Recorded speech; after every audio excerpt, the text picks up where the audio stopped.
Ara, mga kamote rider, atong baboy, atong ibaligya.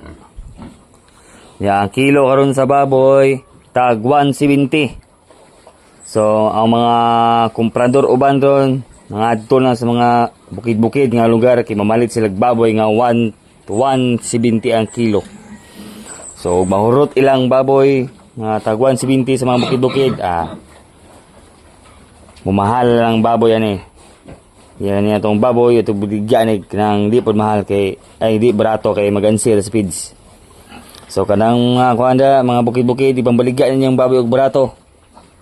Kay kiniang ko mahal eh, mahal. Kay ang mga kumparadoro nang adto na sa mga bukid-bukid.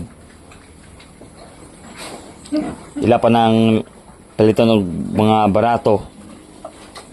Ang hiring ng mga kumparadoro sa mga bukid-bukid. Itong mga way alamag sa kilos karne. Yan kaniro nag 300 man. Panas lang mo palit og gunang maharon. So nagtagad ko gunang kuan. Wala na baboy sa mga bukid-bukid. Okay, kung wala na baboy sa mga bukid-bukid, wa na dira na mamahal ang baboy. Hoy, pabaligyan niyo mga baboy dira ha.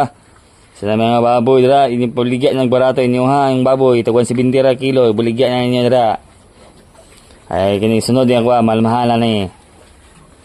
Baligyan na ninyo ha, ng bukid-bukid ha. Baligyan na ninyo yung baboy dira. Baligyan na ninyo yung baboy. Baligyan na ninyo baligyan. Dispatch yung baboy nyo ron, baligyan na ninyo. Kaya di kong balik ako 170 yan eh. Kaya itong karne, tag 300 ang kilo. Araw. Na-brown o brown. Baligyan niyo yung baboy da. Sa tayo na yung baboy da. Baligyan niyo da. Ito sa mga bukid-bukid. Baligyan niyo.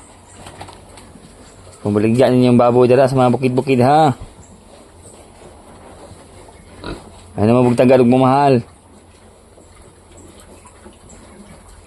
Okay, paliton nga ba ng 170. Ampo lang tagwan. Mahurot ang maboy sa mga bukid-bukid. Okay, para makakuanta, pabor-pabor tagamay. Raw.